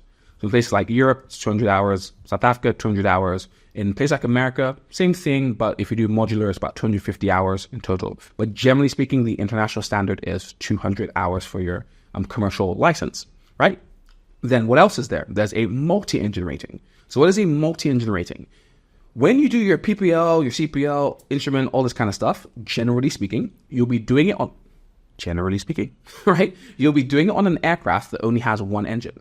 However, when you look at a commercial airliner, for example, or a private jet or whatever, how many engines do they have? Multiple. You've got 2 engines, some have 3, like the Falcon, some have 4, like the 747, A380, all these kind of aircrafts, right? So multi-engine simply means multiple engine, right? So multi-engine rating. So in other words, in this particular training, they will teach you how to fly an aircraft with multiple engines, because aircraft have multiple engines, have different performance characteristics, and they also have different aerodynamics and all that kind of stuff, right? Good. So the next one is an ATPL. Now I get this all the time. A lot of people, they contact me, Captain Zino, I want to do an ATPL, I want to do an ATPL, I want to do an ATPL, right? And I'm like, no, you don't need an ATPL. No, but I need to do an ATPL and all this kind of stuff, right? So how does this work? Let me explain this clearly. So what is an ATPL? An ATPL is an aircraft transport pilot license, right? Now, to get an ATPL, you need to have 1,500 hours. Now, when you finish from flight school, you have what? 200 hours. So do you need an ATPL to get a job at an airline or a private jet company? The answer is no. All you simply need is a commercial pilot's license. So then what is the ATPL? When you want to be made a captain, you will do an ATPL, an airline transport pilot's license, right? But if you get a job flying at an airline, depending on the airline, you're not going to be made a captain up until you have 3,000, 5,000, in some places even more hours, which is going to take you years. So realistically speaking, you're not going to be made a captain for like 5 years, right? 3, 4, 5, 6. In some places, it's even longer. So in order to be made a captain, you need to have an ATPL. But you will start off as a first officer or second officer. It doesn't matter. You're going to start off as a co-pilot, and all you need is a commercial pilot's license. So what happens is in many companies, they will be the ones that will even pay for you to do your ATPL. So what will basically happen is when you are meeting the requirements to be made a captain in the company, right? They will then, say, hey, you're approaching this amount. We're going to sponsor you and pay for you to go get your airline transport pilot's license because we want to make you a captain. So it's pointless you spending your own money when other people can actually do it for you and you don't even need to do it now. it might make more sense to reprioritize those funds potentially towards a type rating or whatever, as opposed to getting something that you don't even need now. Am I making sense? Great. So what is this thing with 1,500 hours? A lot of people say, I need to have 1,500 hours, 1,500 hours. You don't. Now, in places like America, you cannot fly for the airlines, America, Canada, etc., up until you have a minimum of 1,500 hours. It's a legal law, the legal, thing. So what happens is a lot of them, they end up becoming flight instructors. So they finish with 200 hours, they become a flight instructor, they're teaching other people how to fly. But guess what? They're sat there in the cockpit, they're also logging all the hours, although the student is the one paying for it, right? Up until they get 1,500 hours, and then they end up leaving. But in the vast majority of places in the world, all you need is a commercial pilot's license. Sorry about that, right? And about maybe 200 hours and some maybe 500. It just depends on whoever is hiring you and what their requirements are. But generally speaking, you do not need 1,500 hours unless you're flying in places like America and Canada.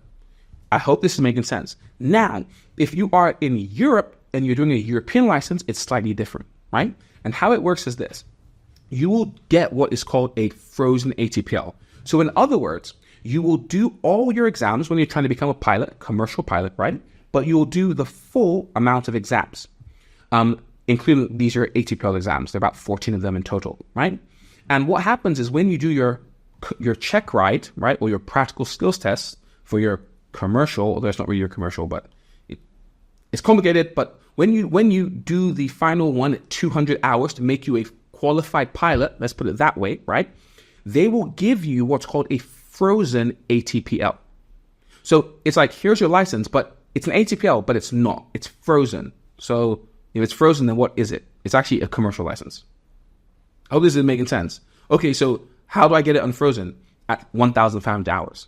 So in other words, let's say you get a job for an airline, you're flying, building your hours, you're flying. The moment you get to 1,500, it automatically unlocks, right? And becomes a ATPL. And now you can get a job as a captain.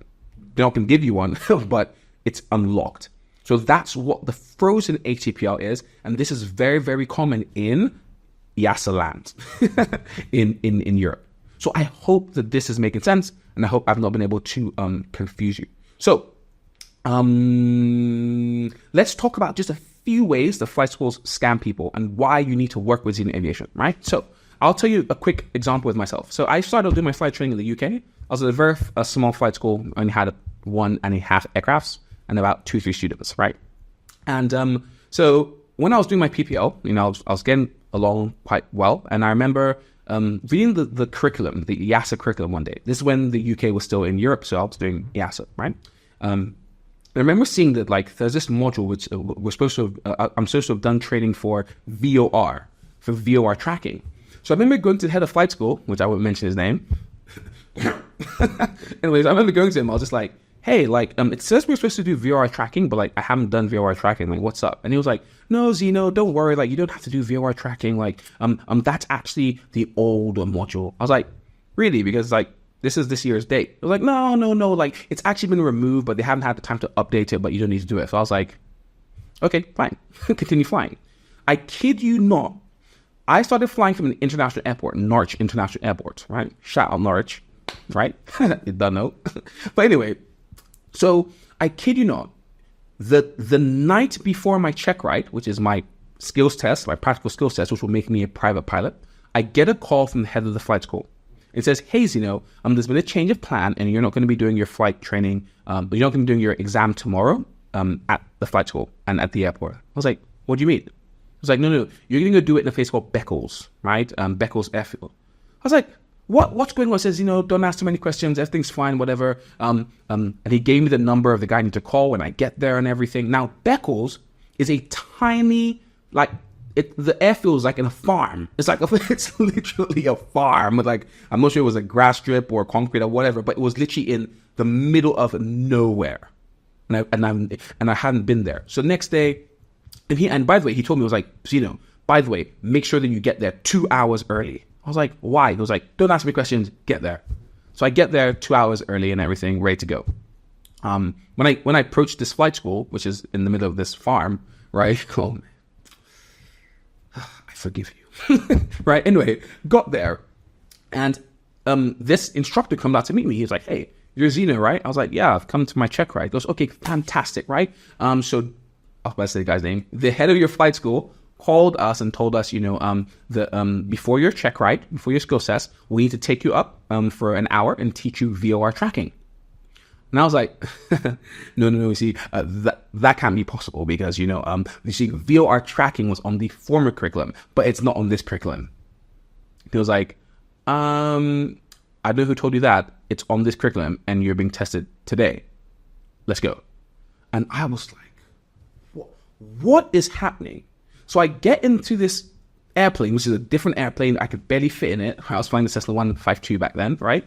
Get in this airplane, can barely fit in. Right? It's really struggling. He takes me up and he's trying to teach me this concept of using needles to navigate with radio signals and VORs and whatever in 1 hour before my check ride. Of course, I was completely clueless. And he did, when we landed, he told me, I was like, listen, I'm going to be honest with you. Like, if you do this check ride, like, you are going to fail. And so he spoke to the examiner, and the examiner was like, look, man, like, if you do, I'm going to fail you. I wouldn't recommend you go ahead.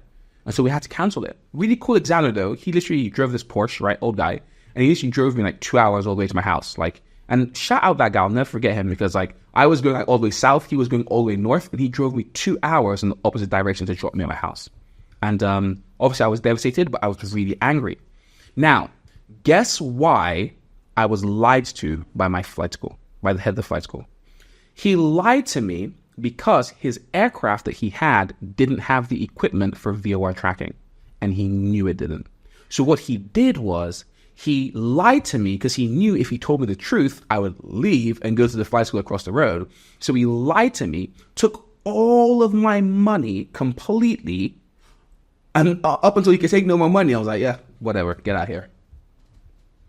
And so why am I telling you this? Flight schools have I have been scammed numerous times. Flight schools have very, very bad reputations on scamming people, cheating people, because there is so much money that is at stake. And so this is why at Zino Aviation, we go and we vet and we audit and make sure that you're getting a good flight school. Please understand, we can't fully vouch for anybody, but one thing we have done is we have checked and we routinely check and we routinely audit them to make sure that you're good. And they listen to us because of the amount of business that we send to them. I hope this is making sense, guys, right? I've also there's another flight school when I was converted to helicopters. Literally went online, had a fantastic website, was really, really good. I was like, yeah, wow, this is the best flight school ever. And I literally booked my ticket, flew over there and everything. I kid you not, got to the flight school and like, it just wasn't like it was online. Secondly, they had a particular, they had advertised that they had an instrument, because with helicopters it's slightly different. They have to be equipped. They're usually VFR aircrafts, but they have to be, some are equipped for IFR, right? And they told me, oh yeah, but they've got a Robinson R-22 instrument aircraft, whatever. I was like, great, fantastic. Went over there and I was like, yo, where's this aircraft? And they're like, oh, we don't really have that, but we have this one. And I was like, how much is this one? Double the price. Kid you not.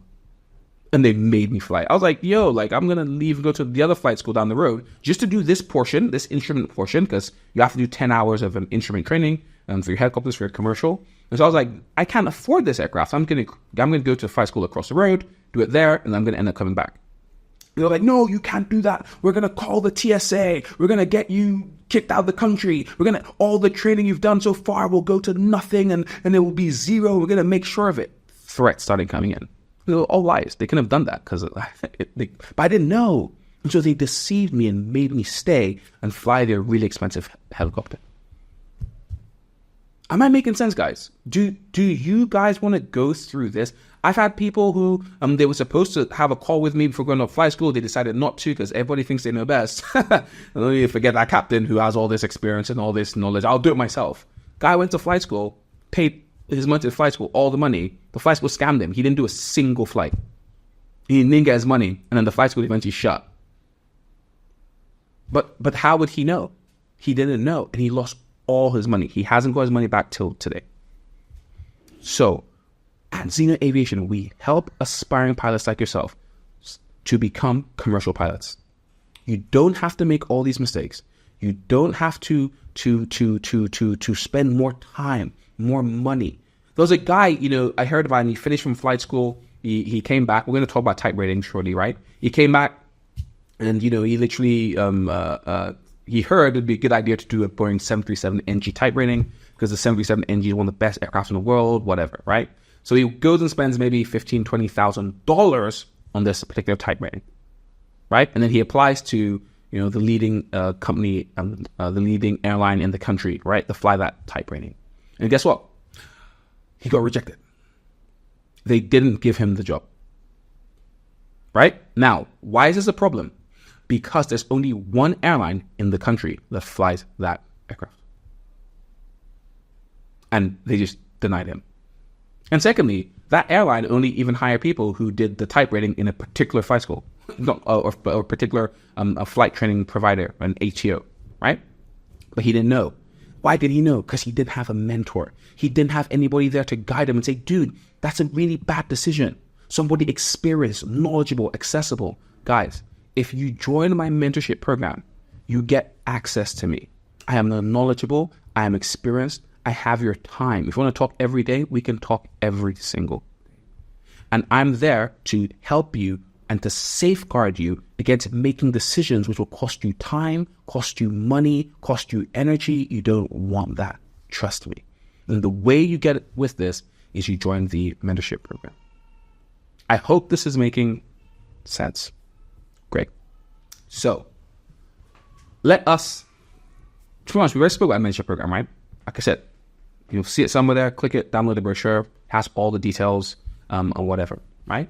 Now, there's only one Captain Zino, and I'm not going to even lie to you. I am in high demand, right? A lot of people, they want, look, we've just been talking for less than 2 hours. Look how much information you've gotten, right? And this is me even talking quickly. There's so much more information that you need to know, right? Like for example, ways that flight schools cheat you. We didn't even get to talk about that because of time, right? And so many more things we didn't even get to even touch upon, right? How to half your flight training costs, how to half your living costs. Like these are loads of stuff which I take my people through, right? But we just don't have the time here, right? And many things as well.